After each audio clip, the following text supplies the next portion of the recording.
अब ये सारी ब्लैकमेल इसलिए मुझे कर रहे हैं कि ये चाहते हैं कि मैं किसी तरह नैब को खत्म कर दूं ताकि इनकी चोरी बच जाए। हाफिजाबाद के लोगों, पहले मुझे बताओ, क्या मैं इनको छोड़ दूं?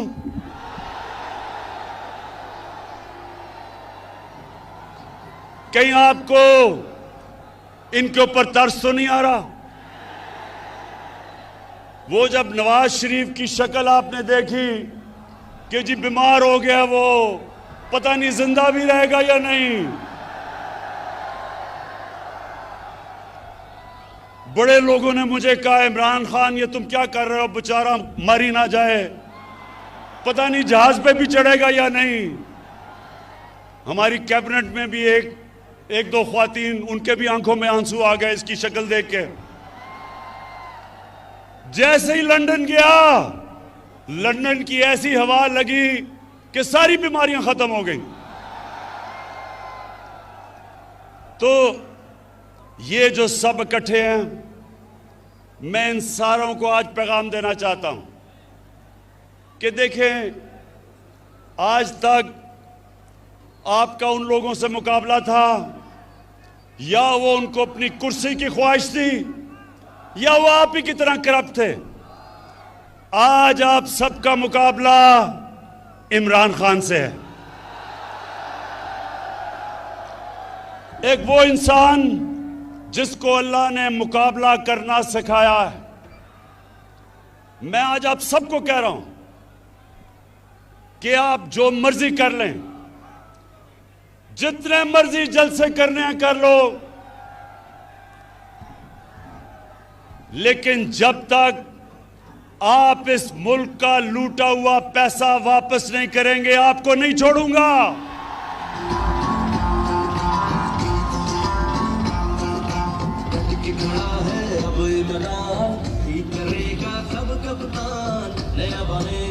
बस बस बस बस। अच्छा, इन्होंने पहले पूरी कोशिश की कि माशियत के ऊपर कहा जी माशियत खराब हो गई, इसको निकाल दो। फिर कहे जी महंगाई हो गई। इनके पिछले 10 साल में देखें कितनी दफा महंगाई आज से बहुत ज्यादा थी। फिर कहा जी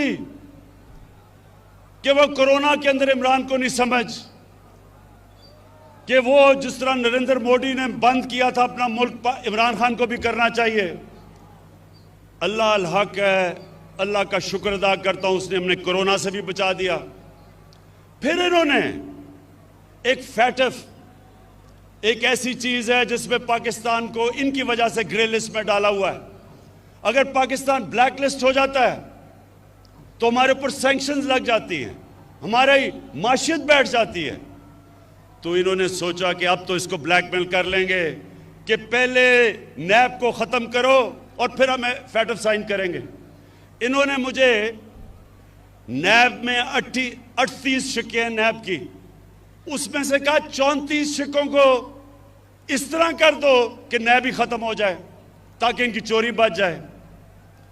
जब मैं नहीं माना तो इन्होंने क्या किया कि इन्होंने अदलियों पे भी हमला किया। 3 चीफ जस्टिस बैठे हुए थे जिनके खिलाफ इन्होंने बातें शुरू कर दी कि जी नवाज शरीफ ने कहा फैसला ही गलत था। 3 चीफ जस्टिस थे, अदलियों का भी अटैक किया और फिर पाकिस्तान के आर्मी चीफ और ISI चीफ को अटैक किया। आर्मी चीफ और ISI चीफ को अटैक करने का मतलब फौज को अटैक करना।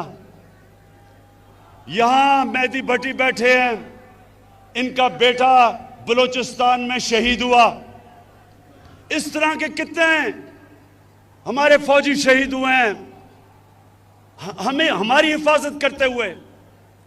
लेकिन वो आदमी बाहर लंदन में बैठ के यहां हमारी फौज के खिलाफ साजिश कैसे कि जब अब कहते हैं कि मैं आर्मी का चीफ और जो ISI का चीफ है उसको फौज बदल दे, तो क्या फौज कोई एक जमहूरी इदारा है?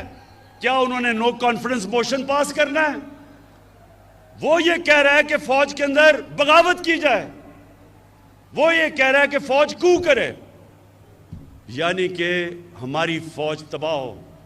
अपनी चोरी बचाने के लिए नवाज शरीफ तुम इधर तक पहुंच गए हो कि हिंदुस्तान की जुबान बोल रहे हो अपनी फौज के खिलाफ।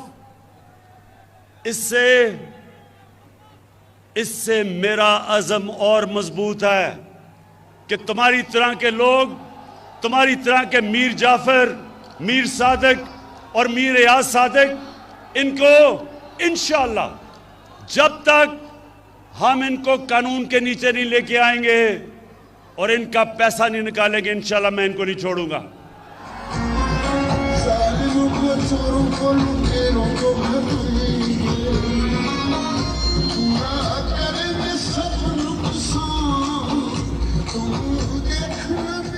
अच्छा, और ये जब सर्कस इनकी लगती है उसमें हर किस्म के लोग होते हैं। एक ऐसा आदमी है जो कि कहता है इमरान खान की वजह से इस्लाम को खतरा है। मैं उनको एक पैगाम देना चाहता हूं, और हाफिजाबाद के लोगों, आप इसकी गवाही देना। आज तक पाकिस्तान की 73 साल तारीख में, हाँ मैं इसी की बात कर रहा हूं, कि डीजल ये कहता है कि इमरान की वजह से इस्लाम खतरे में है।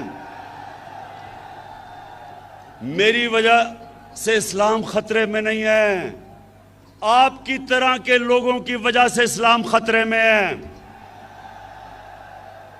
मैं आज चैलेंज करता हूं, पाकिस्तान की 73 साल तारीख में किसने आज तक अपने नबी सल्लल्लाहु अलैहि वसल्लम का, उनका जो मौकफ, उनके लिए कौन इस तरह इंटरनेशनल स्टेज पे खड़ा हुआ है मेरे अलावा? चैलेंज करता हूं आपको।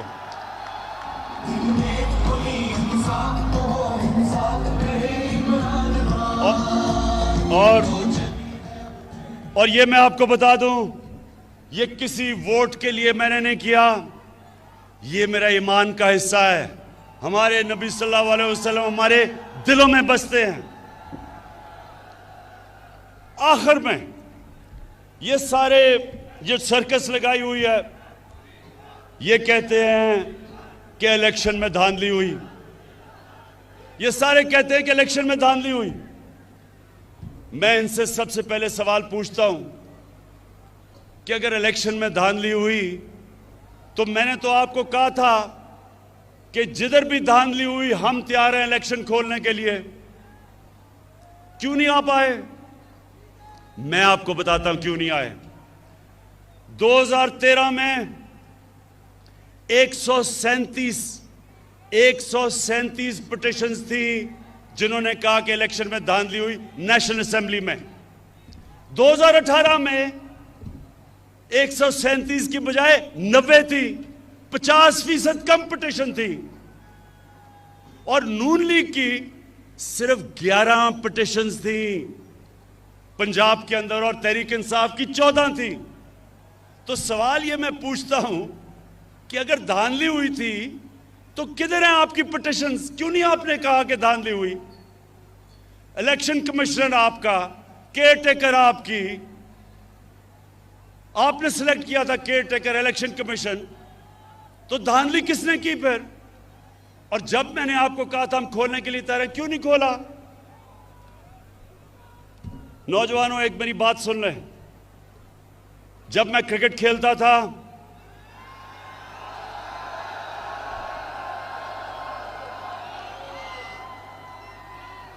तो मेरे दौर में अपने अपने अंपायर होते थे। जो मुल्क होता था जिधर आप क्रिकेट खेलने जाते थे उनके अपने अंपायर थे। तो ज्यादातर जब टीमें हारती थी दूसरे मुल्क में तो वो कहती थी अंपायरों ने हमें मैच हरा दिया। तो मैं वो क्रिकेट की तारीख का 150 साल तारीख में वो पहला कप्तान था जिसने कहा कि न्यूट्रल अंपायर आने चाहिए, यानी कि अपने अंपायर नहीं होने चाहिए, दूसरे मुल्क से अंपायर मंगवाओ ताकि वो न्यूट्रल हो। और आप अगर दुनिया की क्रिकेट की तारीख उठा के देखें तो पहला कप्तान था जिसने अपने मुल्क में दुनिया की सबसे ताकतवर टीम वेस्ट इंडीज के साथ न्यूट्रल अंपायर मंगा के मैच खेला। और फिर दूसरी टीम जो मंगवाई न्यूट्रल अंपायर से, हिंदुस्तान से जब हमारा मैच होता था ना पाकिस्तान उधर जीतता था, क्योंकि जब टीम हारने लगती थी उनके अंपायर आ जाते थे, ना हिंदुस्तान यहां जीतता था और कई दफा हमारे अंपायर भी हमारी मदद करते थे। तो मैं पहला कप्तान था जिसने हिंदुस्तान में जाके हिंदुस्तान के अंपायरों के होते हुए हराया हिंदुस्तान को। और फिर बस और फिर जब हिंदुस्तान पाकिस्तान आई तो हमने न्यूट्रल अंपायर से उनके साथ मैच खेला, और हमारी वजह से आज दुनिया की क्रिकेट में न्यूट्रल अंपायर हैं। जो हारता है वो हार मान जाता है, वो कहता है क्योंकि अंपायर अब न्यूट्रल है। आज मैं आपके सामने वादा करता हूं अपनी कौम से, ये मेरी हुकूमत है जो पहली दफा पाकिस्तान में एक ऐसे इलेक्शन करवाएगी कि जो हारेगा वो भी मानेगा कि इलेक्शन साफ और शफाफ हुआ है। इसके लिए हम कई चीजें कर रहे हैं। हम इलेक्ट्रॉनिक वोटिंग कर रहे हैं, हम एक इलेक्ट्रॉनिक वोटिंग यानी टेक्नोलॉजी का फायदा उठाएंगे, हम इसके ऊपर पूरा काम कर रहे हैं। हम इंशाल्लाह सारे वो कदम उठाएंगे कि ऐसा इलेक्शन होगा जो सिर्फ पाकिस्तान में एक दफा हुआ था 1970 में, जब सबने कहा कि साफ और शफाफ इलेक्शन है। उसके अलावा सारे इलेक्शनों में जो हारता था वो कहता था कि इलेक्शन में धांधली हुई। ये जो अब इलेक्शन होगा, हम इलेक्शन रिफॉर्म्स कर रहे हैं, टेक्नोलॉजी लेके आ रहे हैं। जो जो चीज़ें हमने पूरा स्टडी किया कि कैसे साफ होगा, सारी इस्लाहत कर रहे हैं। और इंशाअल्लाह जिस तरह क्रिकेट की दुनिया में मैं पहला कप्तान था जो न्यूट्रल अंपायर लेके आया, आज इंशाअल्लाह पाकिस्तान भी याद रखेगा कि वो हुकूमत आई जिसने पहली दफा पावर में होते हुए साफ और साफ इलेक्शन करवा के भरपूर तरीके से इलेक्शन जीता। मैं